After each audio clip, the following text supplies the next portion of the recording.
वंदो ज्ञानानंद कर नेमि चंद गुण कंद, माधव वंदित विमल पद पुण्य पयो निधि नंद। दोष दहन गुण गहन घन, अरि करि हरि अरिहंत, स्वानुभूति रमणी रमण, जगनायक जयवंत। सिद्ध शुद्ध साधित सहज, स्वरस सुधारस धार, समय सार शिव सर्वगत, नमत हो सुखकार। जैनी वाणी विविध विधि, वर्णत विश्व प्रमाण, स्यात् पद मुद्रित अहित हर, करहु सकल कल्याण। मैं नमो नगन जैन जन, ज्ञान ध्यान धन लीन, मैन मान बिन दान धन, ऐन हीन तन छीन। एह विधि मंगल करण ते, सब विधि मंगल होत उदंगल दूर सब, तम जो भानु द्योत। सभी को सादर जय जैन। और अब हम अपनी कक्षा प्रारंभ करेंगे गुणस्थान विवेचन की। और हमने गुणस्थान विवेचन की कक्षा में अभी तक विसंयोजना की चर्चा हमने पूरी कर ली थी, प्रश्न नंबर 74। ठीक है, तो वहां तक की हमने चर्चा कर ली थी। और उस चर्चा में यदि आपको कोई संशय हो तो आप पूछ सकते हैं। ठीक है, नहीं अपन आगे बढ़ते हैं। तो आपको जो प्रश्न होगा आप ग्रुप पर पूछ लेना। चलिए, तो आगे प्रश्न नंबर 45 है। ठीक है, प्रश्न नंबर 45 है, जीव के असाधारण भाव किसे कहते हैं और वे कितने प्रकार के होते हैं।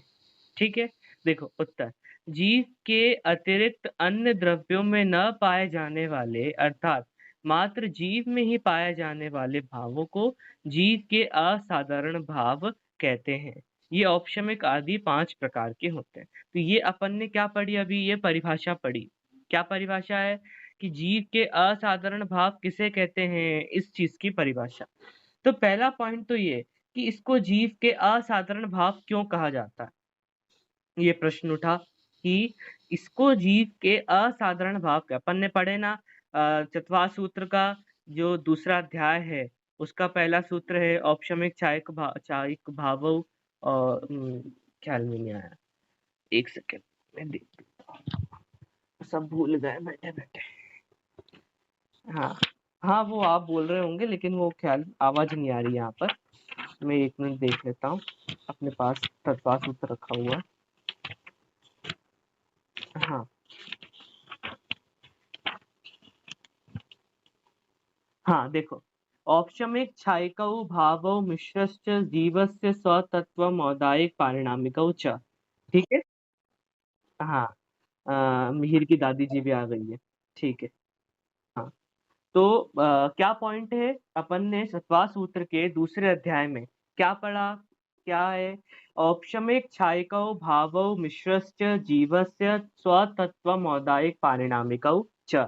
मतलब कि औपशमिक छायक आदि भाव, पहले दो भाव के नाम गिने। ठीक, ये जो सूत्र है दूसरे अध्याय का पहला सूत्र, जो इसमें बहुत भाव भरा हुआ है, इसमें बहुत सारे मतलब पॉइंट समझने वाले, तो इस पे अपन ज्यादा चर्चा ना करके सिर्फ अपन एक बार इस विषय को समझते हैं। क्या, औपशमिक छायकौ भावौ मिश्रश्च जीवस्य स्वतत्वमौदायिक पारिणामिकौ च। तो ये जो सूत्र है इसमें जीव के 5 असाधारण भाव की चर्चा करी गई है। अब पॉइंट उठा कि जीव के 5 असाधारण भाव क्या होते हैं, इसको असाधारण भाव क्यों कहते हैं, इसको भाव क्यों नहीं कहते। अब फिर से प्रश्न उठा जी, तो फिर जीव के भाव क्या है।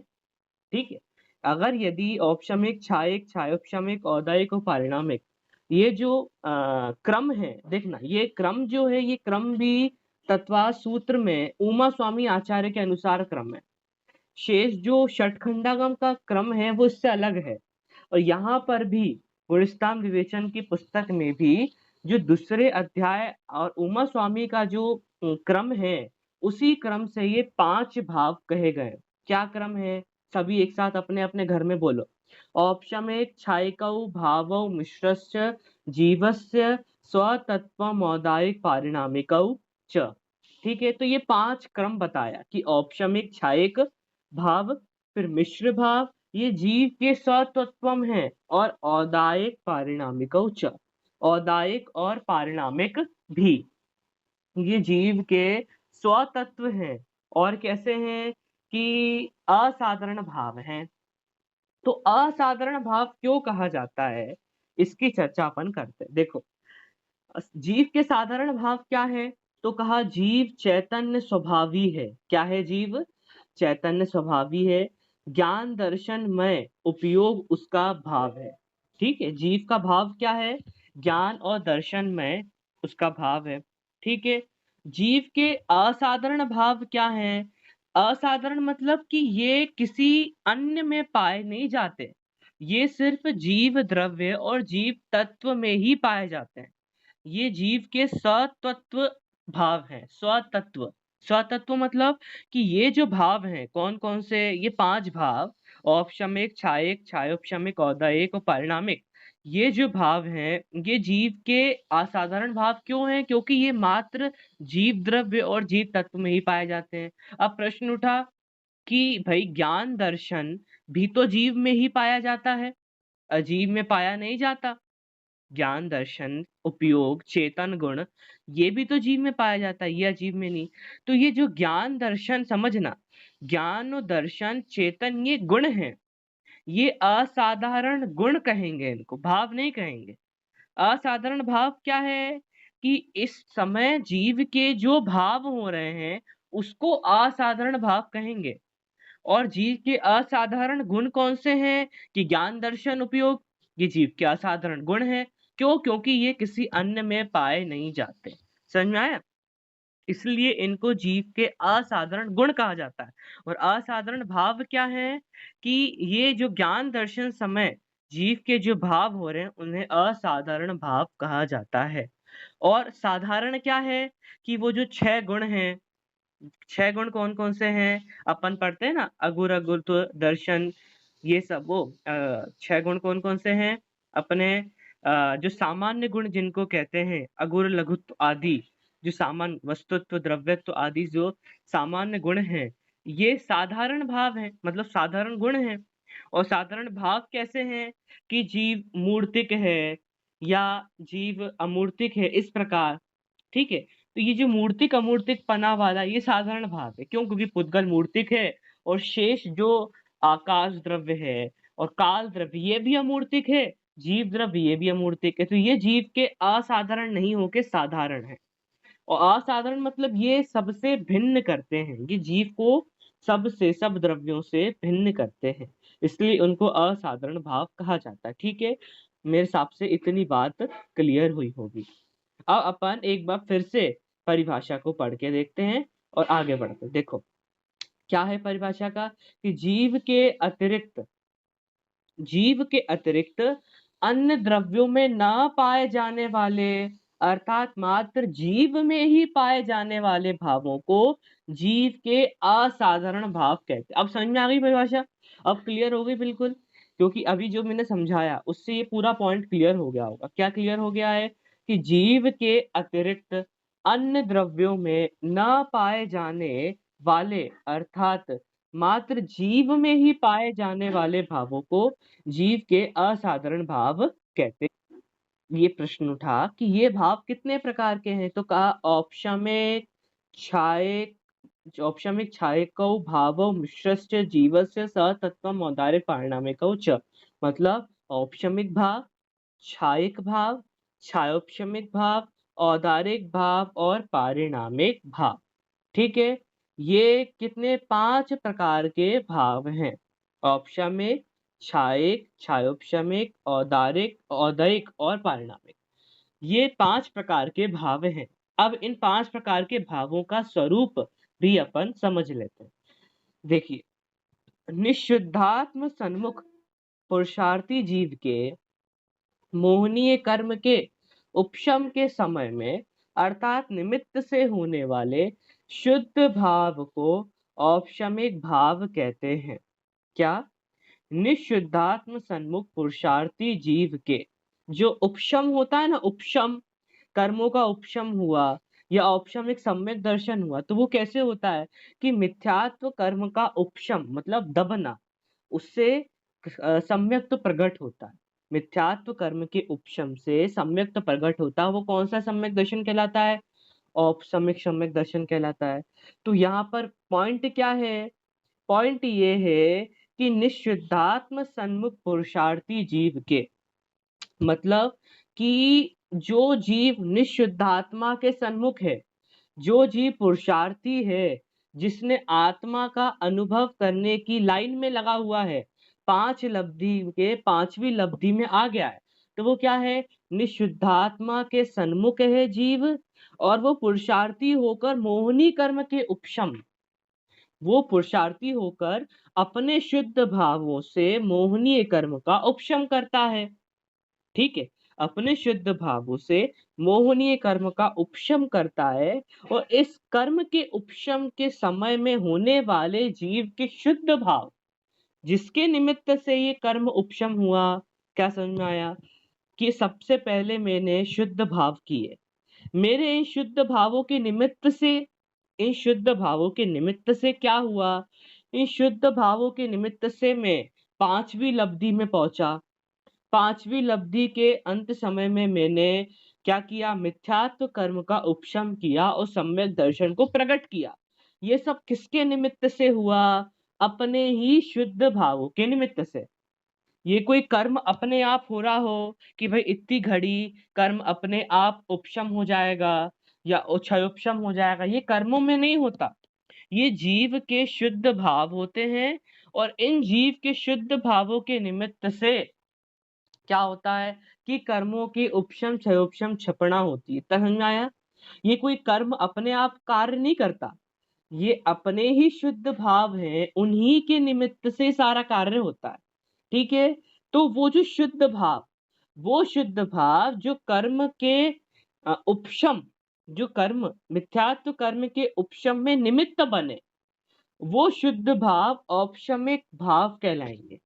क्या समझ में आया? मैंने शुद्ध भाव किए, वो मेरे शुद्ध भाव मिथ्यात्व, उस उन शुद्ध भावों के निमित्त से मिथ्यात्व कर्म का क्या हुआ? उपशम हो गया। उन शुद्ध भावों के निमित्त से मिथ्यात्व कर्म का उपशम हो गया और मुझे सम्यक दर्शन प्रकट हो गया। तो वो शुद्ध भाव मिथ्यात्व कर्म के उपशम में क्या बना? निमित्त बना। तो इसलिए उसको औपशमिक भाव कहेंगे। उन शुद्ध भाव को क्या कहेंगे? औपशमिक भाव कहेंगे। ठीक है, इतना ख्याल में आया? अब देखो, क्षायिक भाव किसे कहते हैं? तो वही बात कि मेरे शुद्ध भाव हुए, मेरे शुद्ध भाव हुए, उन शुद्ध भाव के निमित्त से मिथ्यात्व आदि कर्म का क्षय हो गया। तो यहाँ मिथ्यात्व कर्म का क्षय हुआ और निमित्त कौन बना? मेरे शुद्ध भाव। तो वो शुद्ध भाव क्या कहलाएंगे? क्षायिक भाव कहलाएंगे। क्यों? क्योंकि उसके निमित्त से कर्मों का क्षय हो गया, इसलिए उसको क्षायिक भाव कहेंगे। यदि उपशम होता, मेरे शुद्ध भावों के निमित्त से उपशम होता कर्मों का, तो वो औपशमिक भाव कहलाता। यदि कर्मों का क्षयोपशम हुआ तो वो क्षयोपशमिक भाव कहलाएगा। यदि कर्मों का उदय हुआ तो औदयिक भाव कहलाए। ये सब जितनी भी प्रक्रिया है, उदय, उपशम, क्षयोपशम, क्षय, ये जितने भी कर्म में ये जो चलते हैं, ठीक है, चारों प्रकार की जो बातें कर्म में चलती है, वो सब चलते हुए जीव के जो भाव उन कर्मों में निमित्त बनते हैं, उनको भाव कहते हैं। ना कि कर्मों का उदय आना वो औदैहिक भाव नहीं है। समझना, कर्मों का उदय में आना वो औदैहिक भाव नहीं है। कर्मों का उदय में आना और उस समय जीव के ऐसे भाव होना, उसको औदैहिक भाव कहेंगे।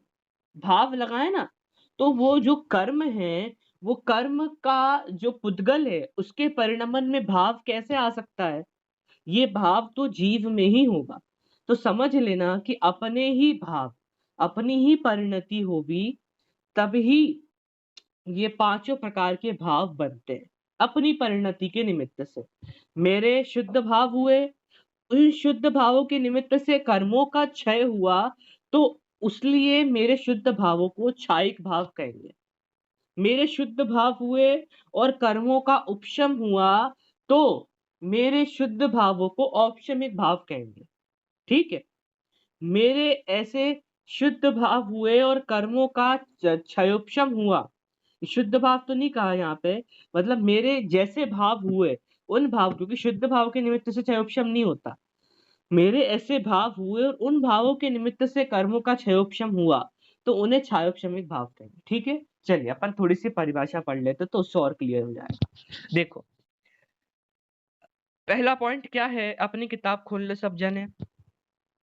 पहला पॉइंट क्या है? औपशमिक भाव। निशुद्धात्म निशुद्धात्म सन्मुख पुरुषार्थी जीव के मोहनीय कर्म के उपशम के समय में, अर्थात निमित्त से होने वाले शुद्ध भावों को औपशमिक भाव कहते हैं। दूसरा पॉइंट क्या है? क्षायिक भाव। निशुद्धात्म सन्मुख पुरुषार्थी जीव के, जो पुरुषार्थी जीव निशुद्धात्म सन्मुख है, उस जीव के कर्म क्षय के समय में, अर्थात उस कर्म समय के समय में होने वाले एवं भविष्य में अनंत काल पर्यंत रहने वाले शुद्ध भावों को क्षायिक भाव कहते हैं। मतलब राजा श्रेणिक ने क्षायिक सम्यक तो प्रकट किया, तो किसके आधार से किया? उत्तर, क्षायिक भाव के आधार से। कैसे क्षायिक भाव बनता है? कि उनके शुद्ध भाव हुए और शुद्ध भावों के निमित्त से कर्मों का क्षय हो गया, मिथ्यात्व कर्म का क्षय हुआ और अनंत काल पर्यंत वो क्षय अवस्था में ही रहेगा, तो इसलिए उसको क्या कहा? क्षायिक भाव। वो जो भाव निमित्त बना, वो शुद्ध भाव जो कर्म के क्षय में निमित्त बना, उसको क्षायिक भाव है। उसी प्रकार ऐसा शुद्ध भाव जो कर्म के उपशम में निमित्त बना, उसको औपशमिक भाव कहेंगे। अब क्षयोपशमिक भाव किसे कहते हैं? कि कर्म के क्षयोपशम के समय में, अर्थात निमित्त से होने वाले जीव के भावों को क्षयोपशमिक भाव कहते हैं। क्या? कर्म के क्षयोपशम के समय में, अर्थात निमित्त से होने वाले जीव के भाव को क्षयोपशमिक भाव कहते हैं। दो बार परिभाषा पढ़ ली, क्या समझ में आया? कि कर्म के क्षयोपशम के समय में, उस समय जो जीव के भाव हैं, वो जो जीव के भाव कर्म के क्षयोपशम में निमित्त बने, वो जीव के भाव क्या कहलाएंगे? क्षयोपशमिक भाव कहलाएंगे। ठीक है? ऐसे भाव जो जीव के कर्मोदय में निमित्त बने, जो हमारे निरंतर होते हैं, हमारा कर्म का उदय निरंतर चल रहा है, तो कर्म का उदय निरंतर चल रहा है, वो जिस भाव के आधार से चल रहा है, उसको औदयिक भाव कहेंगे।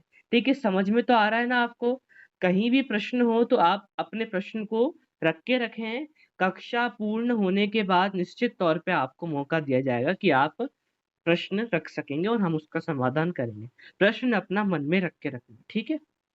चलिए, और यदि आप बीच में भी अनम्यूट करके बोलना चाहते हो, म्यूट अनम्यूट यदि आपको आता हो, तो आप उसको भी करके बोल सकते हो। चलिए, अब अपन औदयिक भाव के आगे बढ़ते हैं। क्या क्या बताया? कि कर्मोदय के समय में, अर्थात निमित्त से होने वाले जीव के भावों को औदयिक भाव कहते हैं। ठीक है? कर्मोदय के समय में हमको कर्म का उदय आया, कर्म के उदय के समय में जो हमारे जीव के भाव हैं, वो भावोदयिक भाव कहलाएंगे। मुझे प्रतिकूल अवस्था या कहें असाता वेदनीय, आजकल कोरोना बहुत हो रहा है, असाता वेदनी के उदय हैं ये, तो असाता वेदनी का मुझे उदय आया। ठीक है?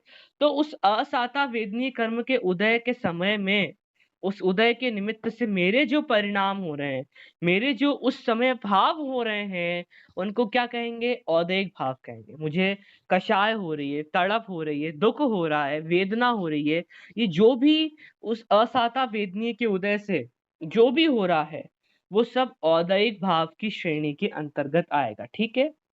अब ये जो चार भाव थे, ये तो कर्म के उदय, उपशम, क्षयोपशम और क्षय। क्या? कर्म के उदय, उपशम, क्षयोपशम और क्षय, इस पर निर्भर करता है। क्या? ये चारों बातें इस पर निर्भर करती है कि इनका निमित्त बनेगा और फिर जीव के जो भाव होंगे, उस समय उनको औपशमिक, क्षायोपशमिक, औदयिक, क्षायिक भाव कह देंगे। लेकिन ये जो आखिरी पारिणामिक भाव है, इसमें बहुत रहस्य है। क्या है पारिणामिक भाव?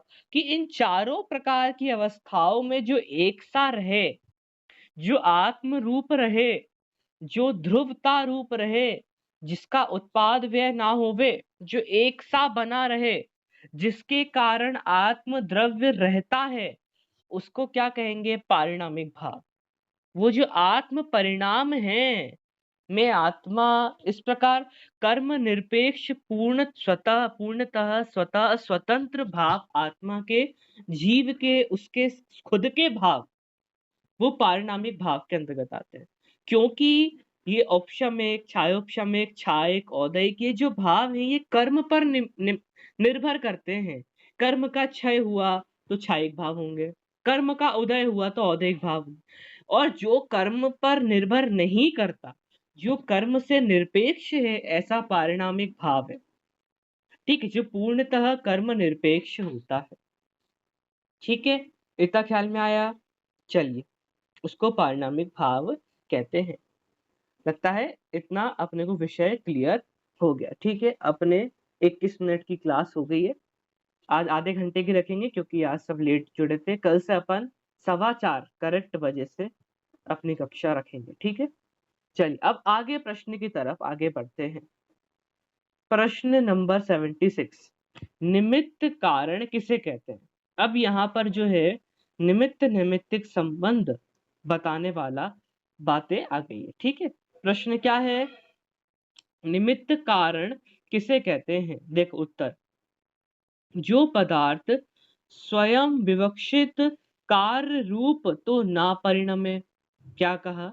जो पदार्थ स्वयं विवक्षित कार्य रूप तो ना परिणमे, किंतु कार्य की उत्पत्ति में अनुकूल होने का जिस पर आरोप आ सके, उस पदार्थ को निमित्त कारण कहते हैं। जैसे घट की उत्पत्ति में कुंभकार, दंड चक्र आदि। कैसा? कि घड़ा बनना है या घड़ा बनाना है, तो क्या कहेंगे? कि कुंभकार ने घड़ा बनाया। क्या कहेंगे अनीता जी? कुंभकार ने घड़ा बनाया, ऐसा कहेंगे, कुंभकार ने घड़ा बनाया। तो क्या कुंभकार स्वयं घड़े रूप परिणमित हुआ? क्या कुंभकार का द्रव्य घड़ा रूप हो गया? नहीं हुआ। लेकिन उस कार्य की पूर्ति में अनुकूल आरोप कुंभकार पर आया। क्या? कि घड़ा बनना जो पूरा कार्य था, उस कार्य की पूर्णता, उस कार्य की पूर्णता में अनुकूल होने का आरोप किस पर आया? कुंभ पर। क्योंकि उस कुंभकार जो है, उस कुंभकार ने घड़ा बनाया, तो वो निमित्त कैसे बना? कि वो घड़े की अंतिम स्थिति तक वो कार्य करता रहा। तो उसमें कार्य की उत्पत्ति पूर्णता में, दोनों में, उत्पत्ति और पूर्णता दोनों में जो निमित्त बनता है, अनुकूल होने का आरोप जिस पर आता है, उसको निमित्त कहते हैं। जैसे रोटी, तो किसने? माँ ने रोटी बनाई, तो रोटी जो परिणमन हुआ वो तो आटा द्रव्य, पुद्गल द्रव्य था।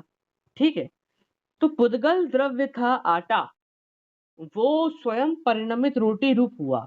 परंतु उस कार्य, वो जो रोटी बनना थी, उसमें गेहूं पीसना, आटा लगाना, रोटी बेलना, उसको सेकना, वो जो कार्य की उत्पत्ति और पूर्णता में अनुकूल होने का आरोप किस पर आया? माँ के ऊपर। क्योंकि ये सारे कार्य करते कौन दिख रहा था? माँ दिख रही थी। ठीक है, तो इसलिए उसको निमित्त कहेंगे। इतना अपने को क्लियर हो गया। तो परिभाषा से क्या? कि जो पदार्थ स्वयं विवक्षित कार्य रूप तो ना परिणमे। कि मतलब सुनार ने कान की बाली बनाई, तो क्या वो सुनार कान की बाली रूप परिणमित हुआ? क्या नहीं? तो जो पदार्थ, जो बाली स्वयं विवक्षित कार्य रूप तो ना परिणमे, ठीक है, परंतु कार्य की उत्पत्ति में अनुकूल होने का जिस पर आरोप आ सके। अनुकूल होने का आरोप मतलब क्या होता है? कि भाई ये कार्य हो रहा था, इसमें इनका भी सहयोग था। समझ आया?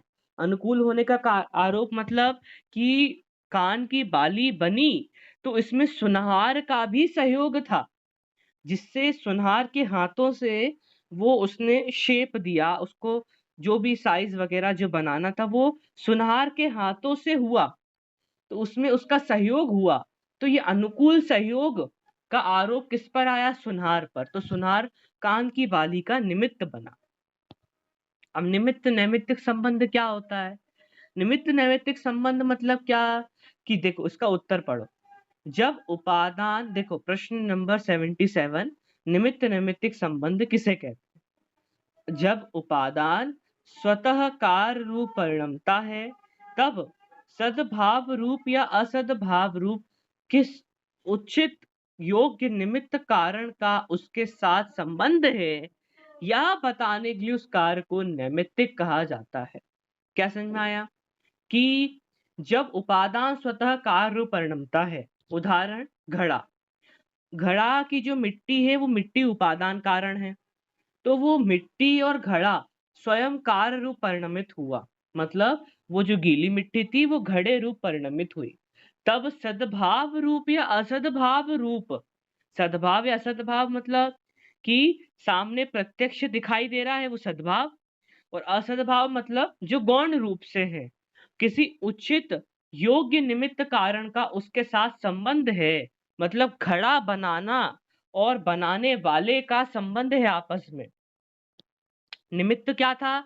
निमित्त कौन था? घड़ा। निमित्त कौन था? अपना कुम्हार। कुम्हार निमित्त था। उपादान कार्य क्या हो रहा था कि मिट्टी से घड़ा रूप परिणमन हो रहा था।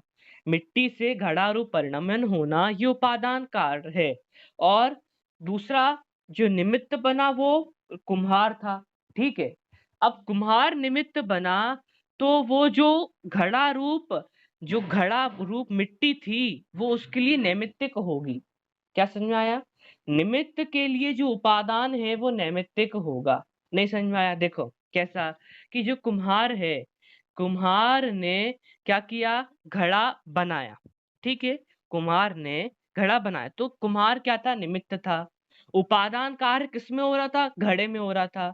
तो क्या कह रहे हैं कि जब उपादान स्वतः कार्य रूप परिणमता है, तब सद्भाव या असद्भाव रूप किस उचित योग्य निमित्त कारण का उसके साथ संबंध है, यह बताने के लिए उस कार्य को नैमित्तिक कहेंगे। मतलब वो जो घड़ा रूप परिणमन होने रूप जो कार्य था, जो मिट्टी से घड़े रूप परिणमन जो कार्य था, जो कहे आटे की लोई से पूरी रोटी बनने रूप तक का जो कार्य था, उस कार्य को नैमित्तिक कहेंगे। किस दृष्टि से? निमित्त की दृष्टि से। तो निमित्त नैमित्तिक संबंध है। अब समझाए? निमित्त नैमित्तिक संबंध क्या है? कि निमित्त की दृष्टि से उस कार्य को नैमित्तिक कह दिया जाता है। कि माँ जो निमित्त थी, उसकी दृष्टि से हमने कार्य को नैमित्तिक कहा। मतलब क्या? कि माँ ने रोटी बनाई, ये निमित्त नैमित्तिक संबंध का वाक्य है। क्या? माँ ने रोटी बनाई, ये निमित्त नैमित्तिक संबंध का वाक्य कैसे है? कि माँ तो थी निमित्त, और रोटी बनाना रूप जो उपादान कार्य था वो निमित्त की दृष्टि से नैमित्तिक था। इसलिए माँ ने रोटी बनाई, यह पूरी बात निमित्त नैमित्तिक संबंध, ये संबंध बेटा ना क्या? कुम्हार ने घड़ा बनाया, माँ ने रोटी बनाई। देखो उदाहरण, और क्या क्या है कि क्या कि मिस्त्री ने पटिया बनाया, और इन्होंने घर बनाया। ये सब जो कार्य थे, ये निमित्त नैमित्तिक संबंध के उदाहरण हैं। क्या? निमित्त नैमित्तिक संबंध कैसे उदाहरण हैं? कि माँ ने रोटी बनाई, तो निमित्त कौन था? माँ। उपादान कार्य क्या था? रोटी बनने रूप। लेकिन माँ की दृष्टि